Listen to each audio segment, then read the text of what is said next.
All right. Hello, everyone. Sorry about the technical delays to start the event there. I'm not blaming anyone, but I can hear loud and clear. Uh, my name is Pete, and thank you for joining the first episode of Realm Runners. I'm really excited to start this. I was very much looking forward to it, and especially talking with a lot of the people over at Willow Wraith Press. Sorry, a little flustered, but I was very excited to get the opportunity to do this. There's an amazing group over there. All of the guys are incredible authors, doing a great job, and getting to see behind the scenes the encouragement and the criticism, but constructive everything along the way has been really awesome. And I'm especially thankful to Bill and Dewey who helped me get all this set up. I'm the only reviewer over there, so when Bill brought this idea up to me and said, hey, why don't you start streaming, I was super into it, and I'm looking at it as my way of giving back a little bit.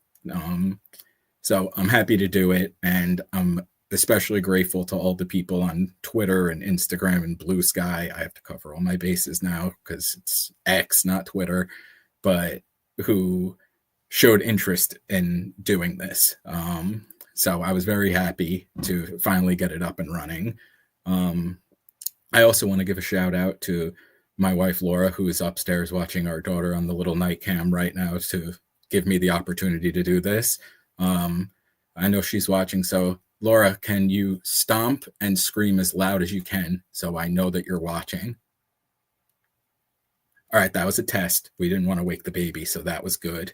And I really wanted to make this whole stream idea enough very mellow and fun and light. I grew up listening to Opie and Anthony, Howard Stern, those guys, and I saw how much fun that they had interviewing guests and different people, and it gave you kind of a behind the scenes look at the people. Bringing it back to the sci-fi fantasy, I remember there was a time Pedro Pascal was on before he was gigantic, and he was in there, and I don't even think they talked about Game of Thrones, but it made me really appreciate him more as a human. And it was a lot of fun to listen to, and that's what I'm going to try and do here. And I'm especially pumped to start it with a really amazing dude. He was actually one of the first people that I connected with. I went back and I found this from Twitter, and you can see the date on there at the top. That is from September. Before that, my Twitter account was just making fun of the New York Jets, which it still is, but it was a disaster before that.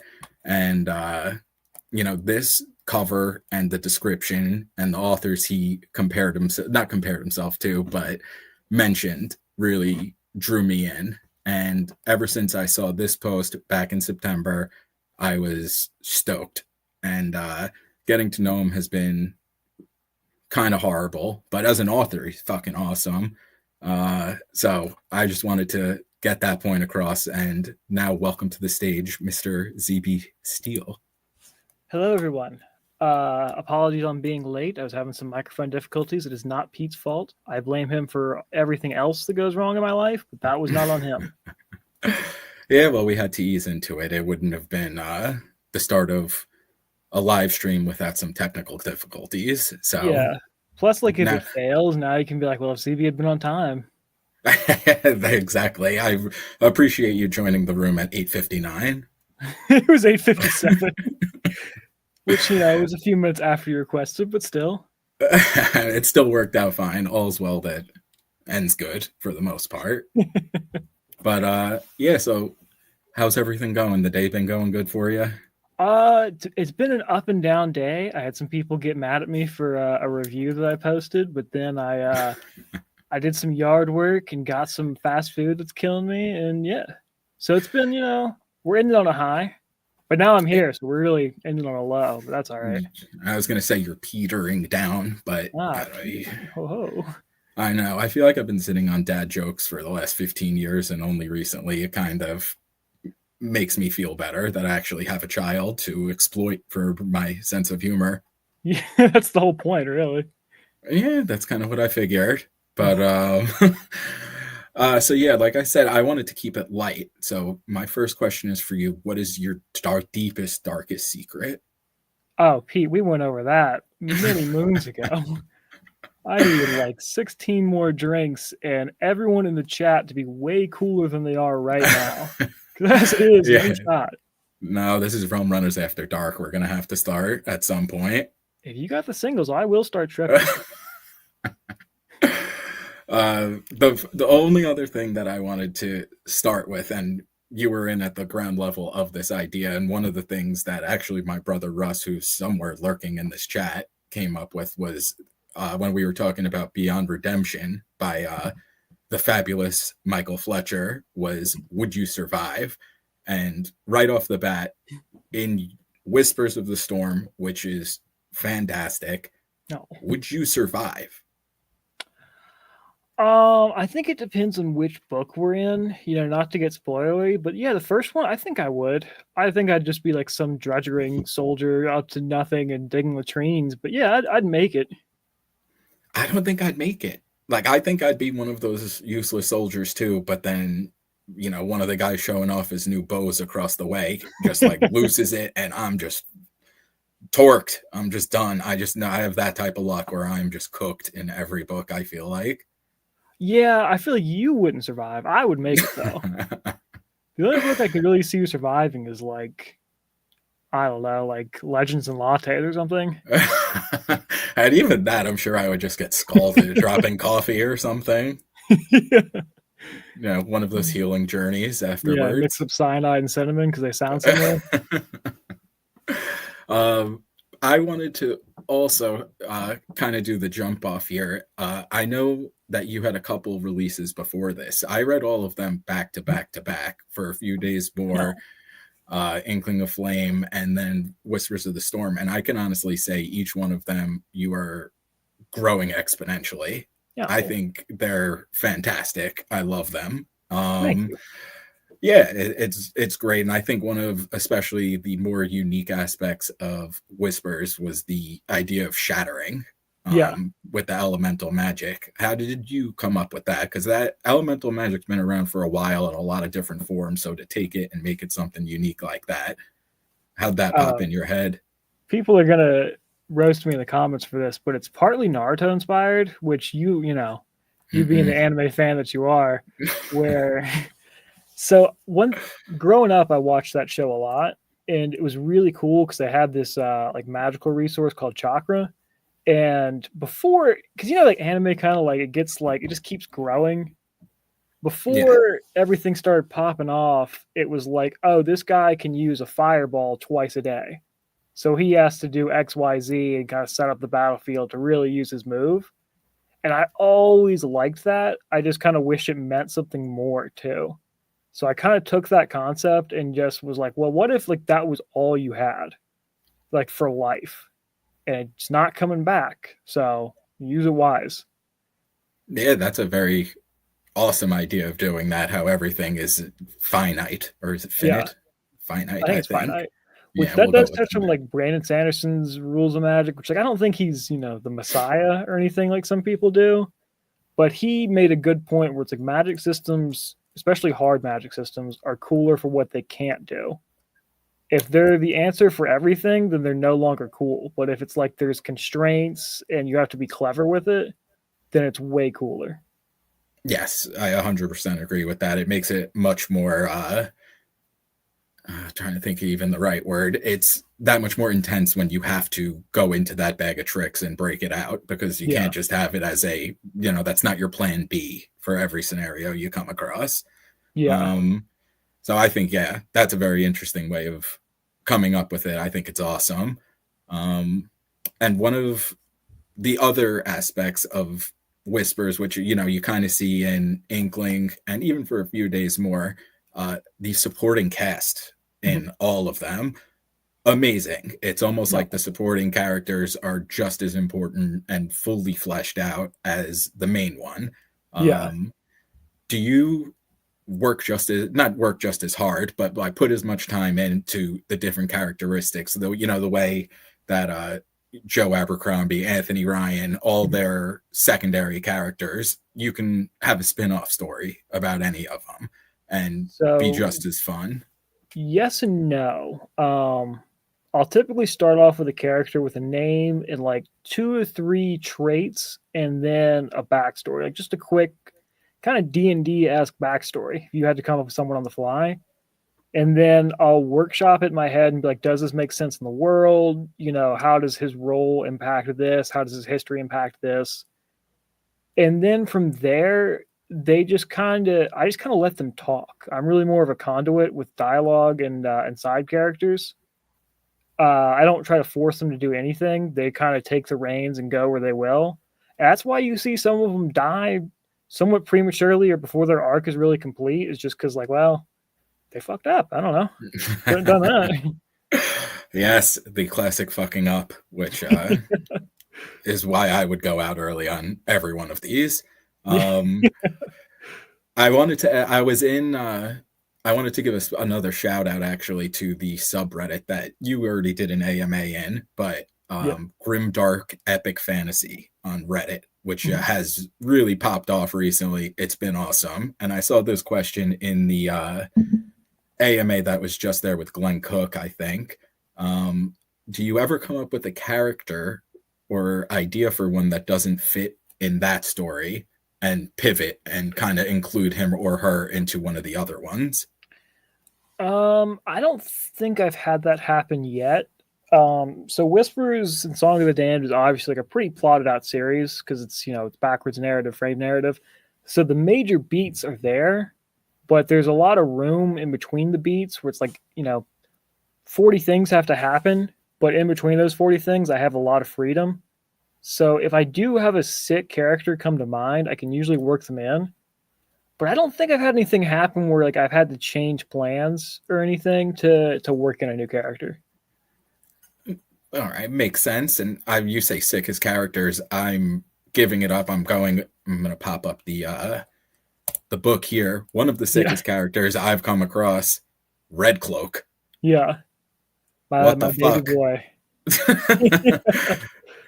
Yeah, Red Cloak, he's a vicious fucking bastard, yeah. That's like as crazy as it gets with the chained whip. All that time. I remember the first time I even just read that, and it was one of those. I think I texted you right after. I was like, dude, that is out of control. That was right out of, almost like a different media. Like I could have seen that guy popping up as like a Mr. Yellow in Reservoir. I'm wearing, the written and directed by Tarantino. I figured I'd toss that out for you there. But do you think anyone has been, not anyone, but have you been influenced besides Tarantino-y and anime? Because I can't really rap with you about that. But what do you think your biggest outside influence besides those two would be? So I have a list of people that I shout out. Sometimes it's 7, sometimes it's 10. Depends who you ask or when you ask me. But so Abercrombie, obviously, Anna Smith Spark, Sebastian de Castell, Anthony Ryan, Quentin Tarantino, and Patrick Rothfuss. Damn, who's the 7th? I'm dropping a name here. This is embarrassing. Pete Barnable. Wow. Oh, Pete Barnable. Bill Adams is up there. Dewey Conway. We could have the little // between all of them. Yeah. Oh, Steven Erickson's the 7th. Ah, yes. I'm still only on book 2 of Malazan. I feel like that is... I need to devote all the time to reading that. That's not really a book where it's like I can read 2 different arcs and something else, and also on the side when I have some spare time I'll read a little Malazan. It's just too ridiculous. Yeah, it's amazing. I read all 10 like right before and then slightly after my kid was born, and then I tried to read one of the prequels by him when my kid was like a year old, which is weirdly enough, you think the first month is going to go sleep deprived, but it kind of creeps up on you. Mm-hmm. And I tried to read the prequel when she was like a year old or 6 months old, and no, couldn't Not do it. happening. It was just too much.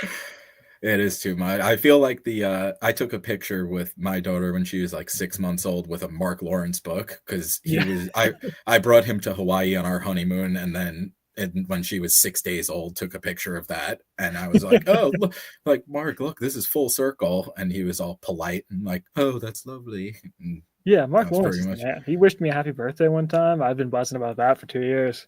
dude, he rules. I Yeah, love he's the Mark best. Lawrence. There's those auto-buy authors. He is one of them, and almost everyone you mentioned. Right off the cuff, I'm a big John Gwynn guy too, who is an Yeah, auto purchase. But since you mentioned your daughter, who is awesome, and I saw the picture of her helping you sell the books the other day, and you couldn't ask for a better saleswoman. But especially in that grimdark genre, because this just happened to me very recently. Like, I'm cool watching some barbaric shit and just yeah, reading about it. It's totally fine if it's, especially, I'm going to get back into it in a bit with your humor because it's hilarious. But since you've had your daughter, has there been any kind of, not hesitancy, because it's still great storytelling, but like I was watching a show the other day and they brought in like a 8-month-old, a year old into like the ER.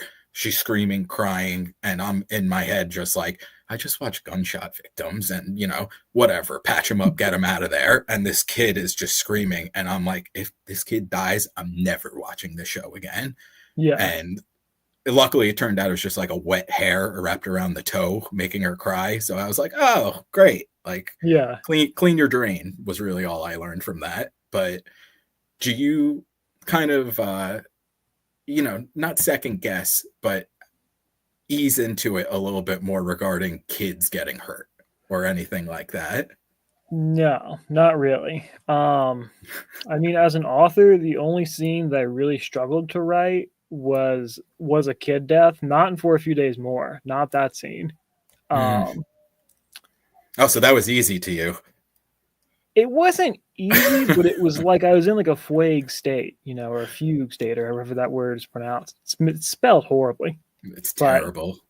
yeah, I kind of saw myself in third person writing that scene, and then it was over. I was like, oh, whatever, that's fine.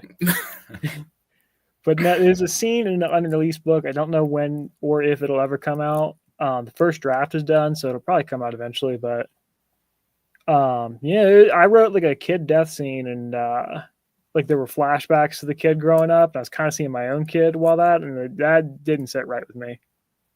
Yeah, That was it a takes tough a one to turn write. to not fun. Like, just Yeah, one day randomly, all of a sudden, it's just like, you know what?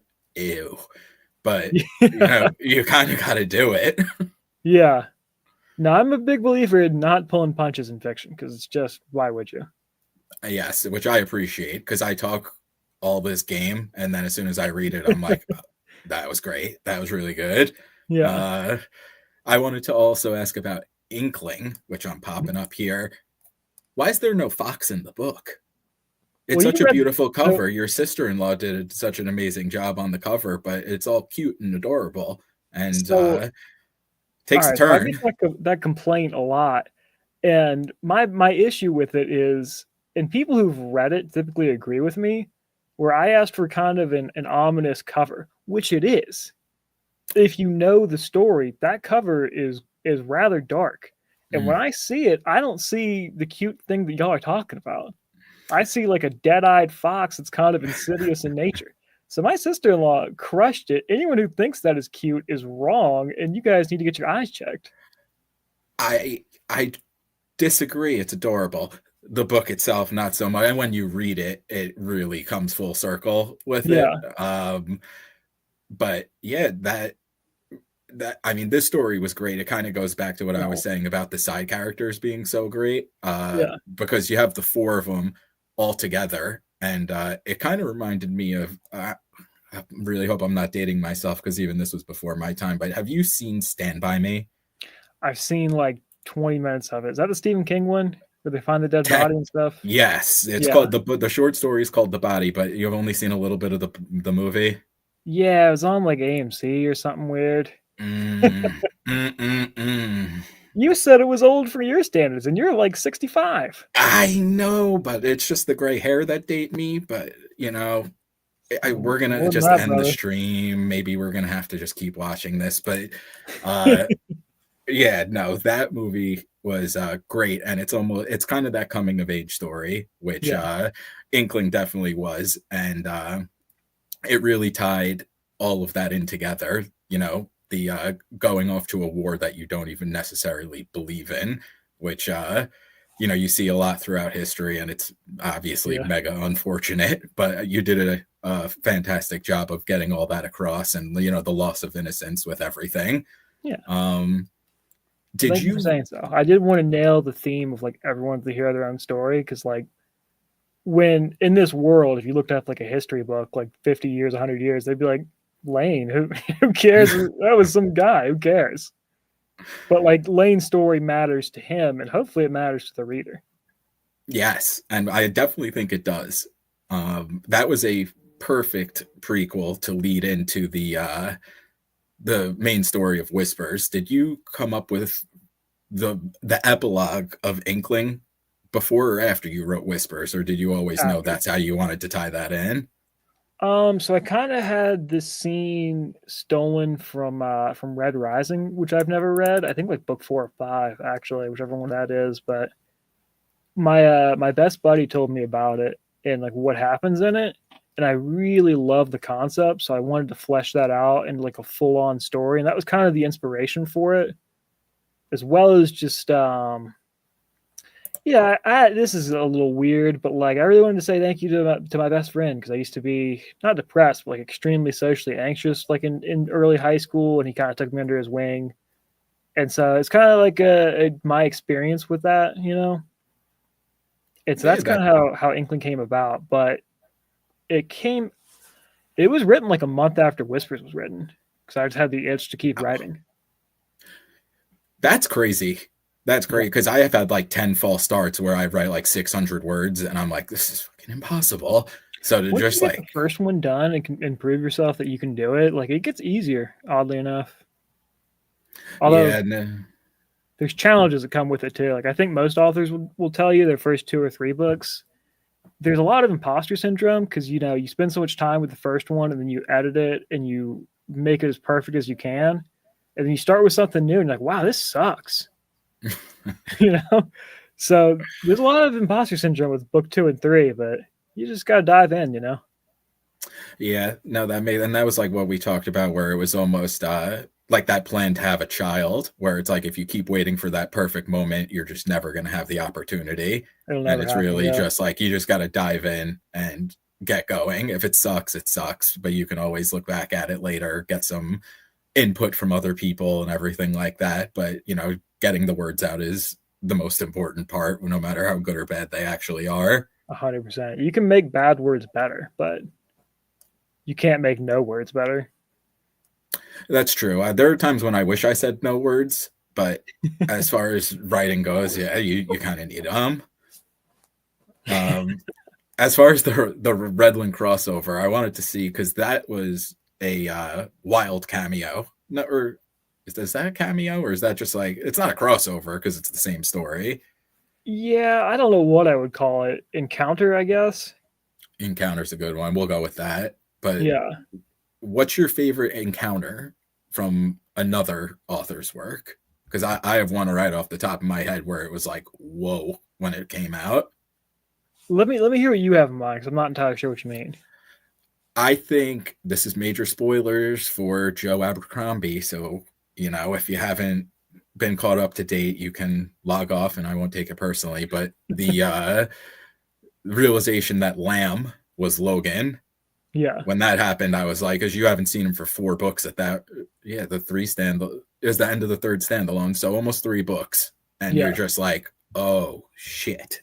And Yeah. when that happened, it was like, maybe I didn't pick up on it as quick as some other people, but that It, accident, that it blew my hits him pretty mind. early. I'm not gonna lie. Maybe I need to read it again, but it's just the It's a first good thing that book. popped in my head. Yeah. Yeah. My favorite of the standalones personally is that one. Red Country? Um, yeah, favorite encounter would probably be Malzahn book 8. there's a duel like right at the end where there's a very badass character who I don't want to give any names away because there's so many decimals in it. Even telling people who lives that long is kind of a spoiler. There's a very badass character who sees two people throw down who have been kind of hyped up for the entire series. And that character's like, that shit is wild. I don't even want to touch that. So it's a little fan servicey almost, but it's so freaking epic that it doesn't matter. Yeah, that sounds about right then. But even that fan service, as long as that like he crushes it, which he obviously does, people obsess over that series with good reason. Yeah. Even as hyped as that chain of dog segments was in Dead House Gates, I remember finally getting to it and being like, there's no way that this is going to live up to it. Like, that's all I keep hearing. And then, that's like size 8 font in a 700 page book, and I'm just sitting. I think I got glasses after Chain of Dogs because didn't blink for a couple hundred pages. And yeah, just carrying on with the crossover idea. I know one of our favorite artists, I'm not going to say author at this point, but MF Doom. Yeah. As far as crossovers go, yeah, you got the tattoo and everything, which is absolute fire. I know that Mad Villain had the lyric for one of the opening chapters in Whispers, which was just living off borrowed time. The clock ticks faster. Banger, like all the time. We could just album. Yeah, it's just crazy. It's got to be up there with whatever the new sleep token is for you, as far as 1A and 1B. Oh. You didn't like my comparison when I said it was like a male Evanescence. I think I did. Well, no, because I respect Evanescence, actually. I don't know. We saw Evanescence like open after Lindsey Sterling, who was like electronic violin, and she was crazy. And Evanescence just sounded like a choir. I don't get the gospel singing. It's exhausting. Like don't go to church or temple. This is slang. I don't want to sit here and I don't even want to be associated with this slang. This is ludicrous. All right, so we're gonna just put a pin in the sleep token discussion. But boy. We'll bring it up. Fans are insane. Savage. Even in the chat right now, Tim Wolf just crowing in, not even throwing up the dancing emoji, just hearts. And yeah, if Tim's not throwing the dancing emoji, that's not good. Because you can't dance to Sleep Token. Token dances to you. Evanescence is trash. Agreed. Thank you. I'm big fans of the chat right now. Kick them, please. I'm pinning that. We got the dance emoji. But kind of bringing it back to the family aspect with, I think your daughter's like 2.5, right? Yeah, about 2.5. And what just blew my mind a little bit ago was saying, you did Whispers and then Inkling right after it. I know it takes a special level of devotion to write, and you have it in fucking spades. But how do you keep yourself kind of diligent on a schedule to get all of this done? Like, that's a crazy amount of work. And especially with the hustle that goes into it as well. Well, I think most importantly, I've just never lost the joy of it. Like, I love writing. There of course, there's bad days where you're like, this is kind of a gross metaphor, but it's like dragging your balls across glass, where it's just like, this sucks. Every you don't like makes that? You feel stupid, and just there's definitely days where it sucks. But so mostly I've never lost the joy. Most of the time I really like what I'm doing. I try to like picture it as a movie. I think about it constantly. Like 16 hours a day I'm thinking about the books. And then I really just set little small word goals, which is something I recommend to every single person I talk to if they ask me for writing advice. What I personally set it as 350 words, which is not a ton, and it's about a page. So if you did the bare minimum every day, you would end up at a year with 365 pages, which is really, it's almost done. You could call it done probably. Mm-hmm. So if you did the bare minimum every day, you would have a book a year. Now, it's a good way of looking at it. Yeah, granted, most days it's going to kickstart you and you're going to get 500, 600, 1,000, something like that. But it's really just having a minimum that keeps you moving. How much out of that? Oh, I guess it kind of depends with each day. I was going to say, out of those words, we talked about, even if it sucks, it's good to get there. But you can always, I guess, fix that in post. Like you can go back in. How valuable do you think those alpha and beta readers are when it comes to doing that? Like, because you don't want to over obsess about what you've written yourself. Yeah. So personally, for me, I don't get the appeal of alpha readers at all. So what I do is I finish the first draft, I read through it twice and make as many edits as I want to, or as I can, and then I'll send it to beta readers. And what I do is I try to get a nice blend of readers and authors, because readers are a little bit more gentle. They're a little bit more like, fuck yeah, dude, this rules. And then authors are more like, this sentence sucks, do this better. Which, both of which have value, of course. You just don't want too much of either, because if you have just authors for beta readers, you're going to fucking hate yourself. Yeah, you guys are very brutal. Oh, yeah. Authors are mean. Yeah, But if you you have too many are. readers, then it's just like, I'm perfect. I'm the best author of all time. And then it comes out like, this sucks. Yeah, you need that healthy medium, someone to Yeah. check it. Yeah. But I mean, honestly, I think if you're going to skip beta readers, you can. It depends on how diligent you are as an individual. I don't think you can skip a good editor. They're worth their weight in gold. Yeah, every once in a while you come across one where it's just like, oh man, I kind of wish someone ran through this one a little bit more. But Yeah. little things along the way aren't so bad. Like if you have some missing, like a period or a comma, like that type of stuff is whatever. Like you can Yeah, get use some past trad it. books for that. Yeah, it's very noticeable when the editor budget went maybe towards a $10,000 cover or something like that, and that's that. Spicy of the first episode. All right. I have no idea. I don't know anything. That's why, like, behind the Well, scenes in the groups are so valuable. The ones that we've been in, like, it's been enlightening on one level. yeah, I mean, behind the scenes, it's definitely tough, especially for like a debut author or someone who doesn't really know where those resources are.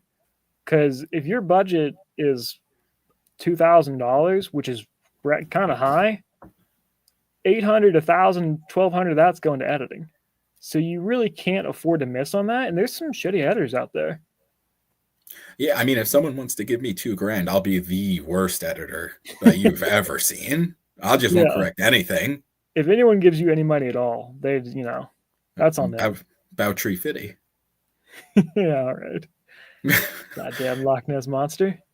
But yeah, I Goddamn. mean, editing is a tough gamble, because if you don't have personal recommendations from authors whose books that you've read and said this is a well edited book, it's kind of just a crapshoot. You have no idea.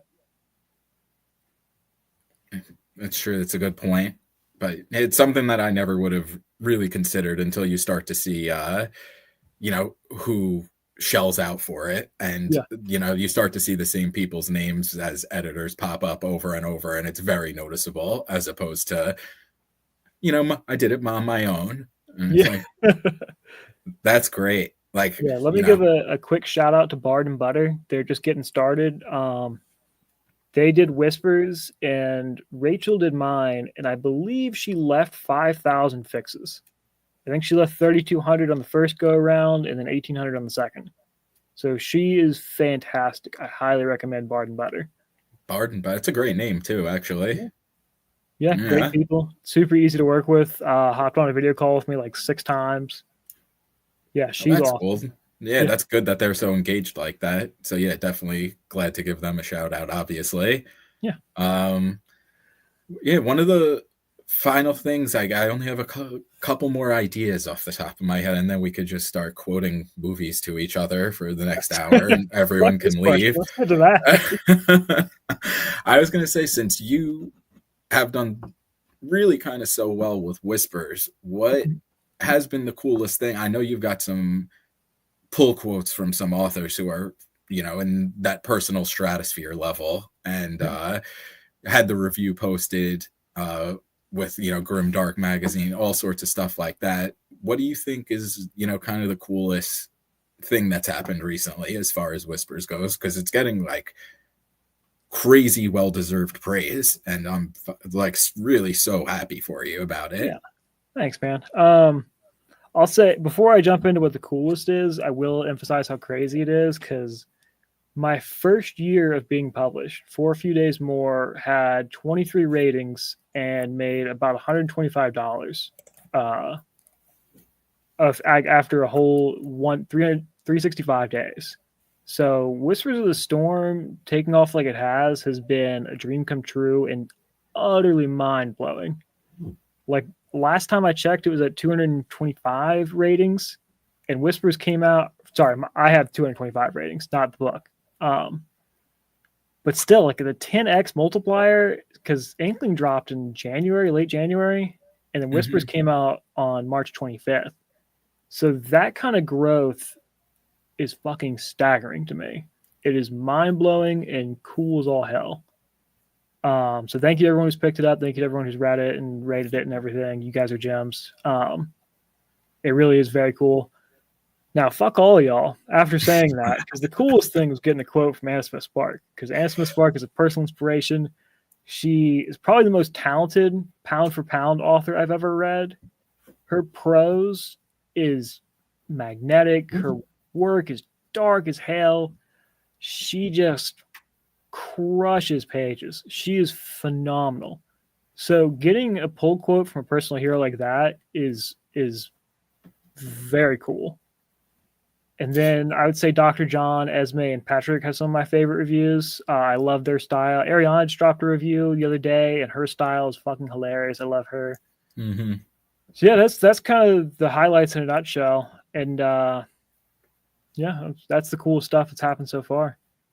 Yeah, which is extraordinarily awesome. All of that is super cool. I imagine it's how Dave Lawson feels knowing that he has a Pete Reviews Books Good pull quote on the back of No, I talked to Dave. I saw Tons of the Havoc. bald shiny head, and he said nope.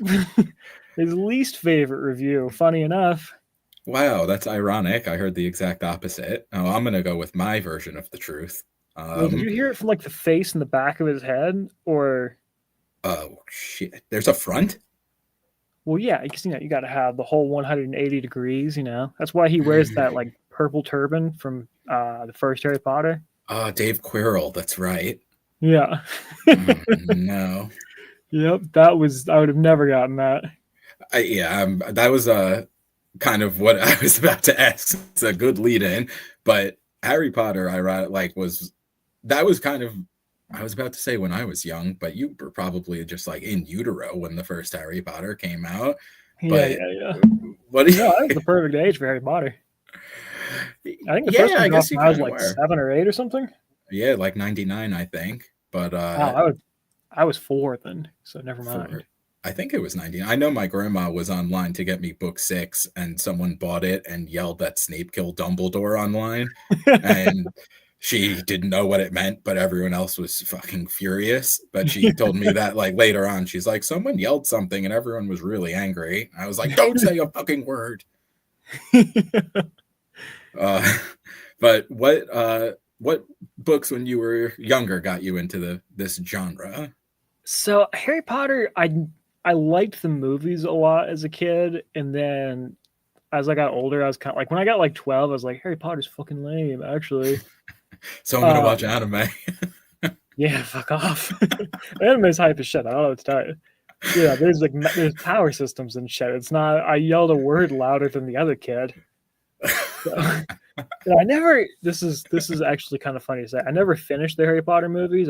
I got too old, and I didn't really love the books. So as a kid growing up, I read The Hobbit, which hot take. It's the best Tolkien book. Fight me in the comments if you want, but it is. And then I read Dragonlance Chronicles and the Raceland trilogy after, as well as I read like 60 Dritz books. There, I was tearing those bitches up. So that was kind of it for elementary school to middle school, with some of the other books they made you read, and then I think in sophomore year, I read Name of the Wind, and from there it's been grown up fantasy for life. Mm-hmm. A lot of people bash Name of the Wind just because of the whole Mary Sue aspect. I think it's like one of the top 5 books I ever read in my life. It's I think it's fucking like a dope. masterpiece. It's a masterpiece. It's so fucking good. I think people get their personal issues honestly with it, which like I totally get because Patrick Rothfuss be stealing from charities and he's a fraud artist. He's never gonna You're pay calling me royalties. spicy. I don't want to hear it. In case Mr. I Roth, Hey, I I got know a I bashed cafe you in the intro tattoo. video. Oh yeah, you do. All right, we're good. We're covered. I love the books as much as anyone else. Patrick Rothfuss is a thief. It's both these things are true. I even think the second book is better than the first, which is a hot take because it has like the sex ninja stuff, which is weird. Dude, that is a steaming hot take. It's got higher highs for sure. The Cathay alone is phenomenal. It is. Yeah, it's just I don't know. I don't need to go that deep into it. I thought maybe just because I love book 1 and that was like Book 1, yeah. If you want to say book 1 is better, I won't take it away from you. But yeah, that's almost like 2 sides of the same coin, I suppose. Yeah, I just think book 2 has higher highs with the Cathay and like the bandit camp scene. That shit was metal. Yeah, it was. And yeah, like real metal, not sleep token metal, like sick shit. Yeah, but not like ambiance, No, definitely not ambient. That was like, yeah, late 80s Metallica. Besides the ones that we've mentioned, what world would you not want to live in? We talked about if we would live or die. I am deceased. You are somehow alive. But which one is just a straight up absolutely not? I know that you said we can't. My first answer is Beyond Redemption. That place sucks. It really fucking sucks. So if I can't say that, I'd probably say Godblind. That book was metal. I haven't read Godblind. I think you would dig it, man. It's got kind of Sebastian A. Castell's pacing with like 2 to 4 pages per chapter, so you just fucking fly through it, and some kind of Abercrombie-esque character work. It's really an underrated book. All right, so yeah, that's just what I need. More books on the TBR list. It's got one of the top 3 most brutal scenes I've ever read. All right, so yeah, this is skyrocketing up the list. Yeah, I don't want to give too many spoilers, but it involves nails and testicles. So, ow. Yeah, it's metal. That book is dark. No, that sounds brutal. Which I'm right up there. Oh yeah, so I'm gonna check that out.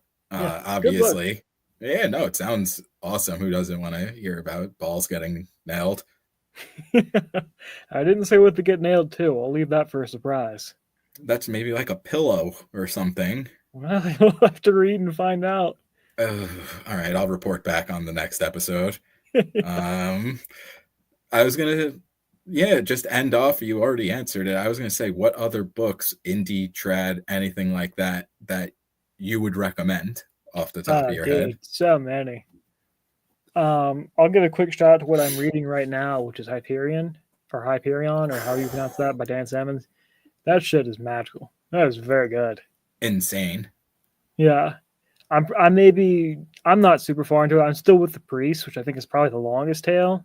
Mm-hmm. But man, that writing is fantastic. And I'm also reading The 100th Question by Stephen William Hanna, which is book 2 of the Interloper trilogy, Interloper, that series is awesome too. It's kind of post-apocalypse sci-fi where there's this thing called the phenomenon that comes around, and it's like kind of like Bird Box, where if you're not with a blindfold and like noise-canceling headphones, you just go fucking insane.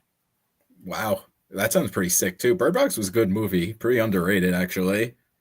It's kind of underrated and overwatched because everyone watched it, and it was like no one really liked it. Did that come out during the pandemic? Is that why everyone watched it? Yeah. So it was a hot take. The first 2 months of the pandemic were fucking sick. That was a great 2 months. Everyone was indoors watching Tiger King and stuff.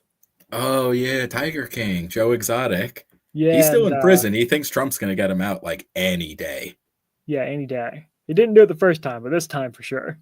No, yeah. That that pardon's coming. I just keep hanging in there, Joe. Us here at Realm Runners are really pulling for you, and we'd love to have you on in 15, 20 years when you're finally We'd love out. to work at that park. That's the dream. Yes, it is. It's the very quick death as well. That's a world we would not survive. Forget Beyond Redemption. I kind of think that's right. We were so worried about the fantasy realm, and I could probably just get hit by a car when I go to cross. Now I just feel bad. Yeah. Well, just write me into a book. I'll live forever. Yeah. I wrote you into a book, and you did not live forever. So that's true. I die a lot.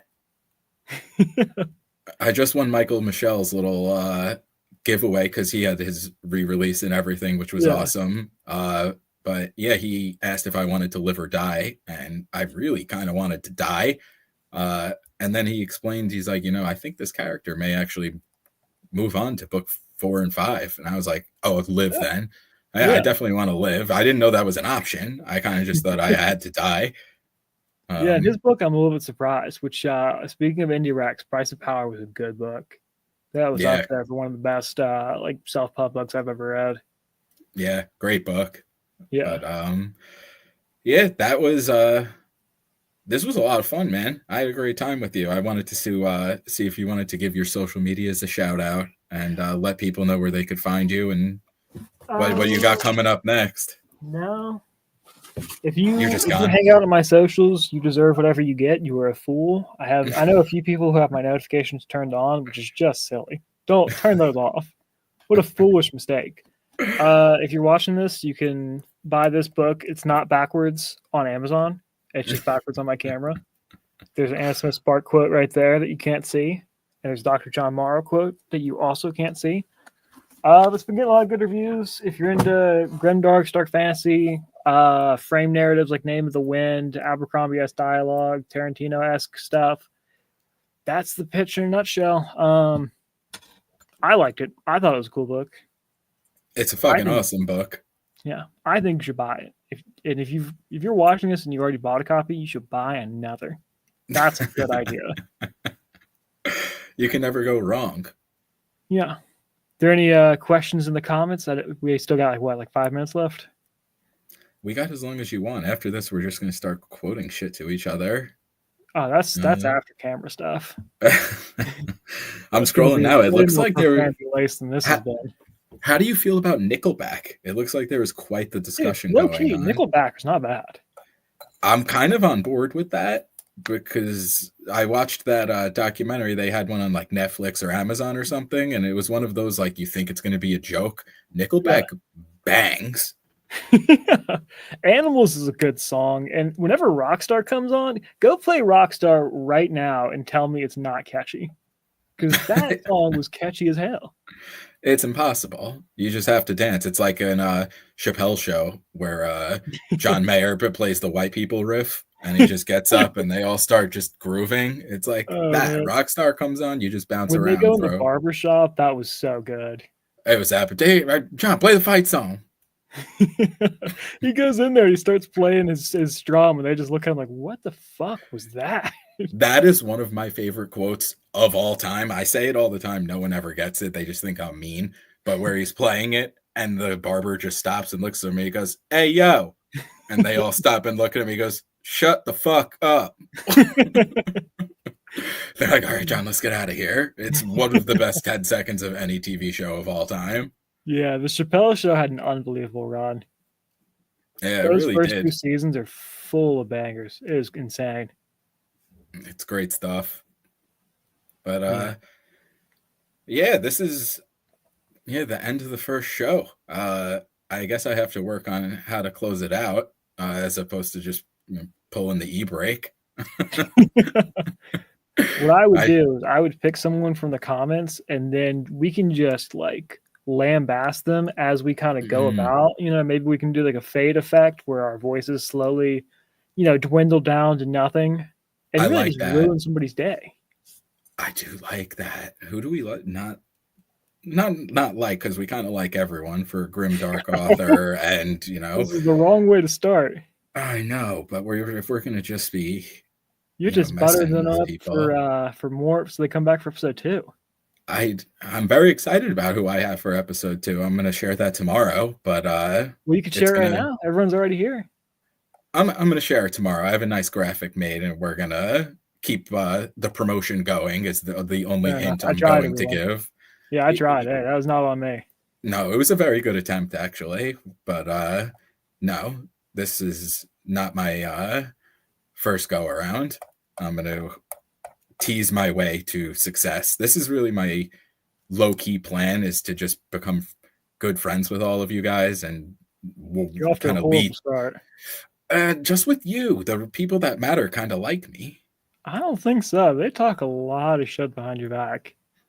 And As they long as don't it's even behind like my me. back. So, like, imagine what they say to their real friends, you know? That's true. I saw my wife checked in. She said roast the Jets. So we'll go with that. What do you have? Because I know you're a Falcon fan, so you kind of have to toe the line a little bit more Yeah, I mean, with I'm on Kirko Dave's side Chains. there. I don't But have to roast the Jets. You guys do it yourselves. yeah, and there's a couple of jokes that I'm not gonna make because I don't want to get canceled. But I'm sure everyone could put it together. I think that's fine. Yeah. But Nick Betts doesn't like the Falcons. That's a little too, Well, yeah, Nick Betts has horrible taste. He New liked York. my book. That's the proof of, like, yeah, you shouldn't trust that guy. Yeah, that's also a good point. He was the only one who correctly predicted that you would be the first guest, though, which, That is true. special shout out to him. As soon as I was like, we have someone coming, he's like, fucking ZB. Ooh. I remember you and I both just going like, fuck. Nailed it. I was like, yeah, I guess at least I'm predictable. You're highly unpredictable, which is what makes the book so amazing. But I make the same fucking 6 jokes on every interview I've been on. Everyone in the comments is like, this guy has no new material at all. That's fine. Save it for the text. That's true. Yeah. Be as boring as you want. That is true. Hey, I do have a nice little 2-3 minute joke that I'm going to save everyone the trouble of. But is it like a... Yeah, no one's going to laugh. They're going to burn me in the comments, so we'll move on. But I want the 2-minute joke to end the episode. Okay. So I'm not even going to respond to it when it happens. I'm literally going to hear the punchline and end the stream. Yeah, as soon as the punch, because no one laughs at my fucking jokes because I'm so deadpan that they just. I love the sense of humor. Yeah, well, we'll see if you laugh then. You're not going to see if I laugh. I'm ending the stream, but go ahead. There's a guy named Joe. He's talking to his boss, and he says, "Hey, I know every single person in the world." And Joe's boss goes, "That's physically impossible. Like, Tom Hanks." Joe's like, "Yeah, I know Tom Hanks. I'll call him up." So he calls him up, and he's like, "Tom, I'm coming over." They drive over to Hollywood, and Joe walks in. Tom's like, "Joe, welcome." And Joe's boss is like, "Fuck, he knew Tom Cruise." So it's like, "All right, what about Barack Obama?" And Joe's like, "Oh, yeah, me and Barry go way back." So Joe calls up Barack. He says, "Hey, Barry, I'm coming over." And they come over to Virginia, and they're hanging out with Barack Obama. And Joe's boss is like, "God damn, this is kind of crazy." But so Joe's boss still doesn't believe it. And he's like, "Well, what about the Pope? R.I.P. R.I.P. to Pope Francis." "You don't know the Pope." And Joe's like, "Yeah, I know Pope Francis. We've been friends for a long time. This is a year ago." And so they fly to the Vatican, and Pope Francis is giving a speech up on a balcony. So Joe's like, shit, I don't think he can see me from here. I'll tell you what, I know all the security guards, and so I'll just walk in, I'll stand on the balcony behind the Pope, and I'll wave at you. And that'll prove that I know the Pope and all the security guys and all that. Joe's boss is like, all right. So Joe goes, and he's standing up there on the balcony, and he comes back down after the speech is over, and Joe's boss is getting taken away in an ambulance. He's like, "Oh my God, what happened?" And Joe's boss goes, "Oh, Joe, I was in the crowd, and you walked up there, and someone said, 'Who the fuck is up there with Joe?'" All right, end it. Quit it. Call it. Well, I just wanted to say thank you. This was awesome. I am super honored that you wanted to be the first person to come on here, and I appreciate it very much. Yeah, I'm very excited to see where you go next. I'd like to know who your next guest is, but apparently I'm not important enough. But yeah, I'm very excited. I think you have a lot of passion and you have a nice little easy charisma going for you, even though you're a Jets fan. So I'm very excited to see what you do next. A lifetime of pain just makes everything. Talking about it is like a little bit of a therapy session, but I'm glad you have that to say as well. I appreciate it. And I look forward to seeing what you're doing next. I'm stoked for fucking book 2. Anything else that you have coming out, keep banging away, man. It's all been great so far. Thank you for saying so. Yeah, book 2, hopefully out early next year. All right. Sounds good, brother. I will talk to you soon. And to everyone in the chat, go buy everything that he has available for sale. Reach out to him directly. Don't give Jeff Bezos any money. I do sell direct if anyone is interested. Sells direct. So Yeah. go reach out. Go do that. Thank you again, ZB. And I appreciate it very much. Yeah, thank you everyone who showed up, and show up for Pete's next episode, even though I probably won't be there, so it won't be as fun. Yeah, that's true. You can heckle from the comment section. I'll mute you. All right. Thanks, everybody. Later, buddy.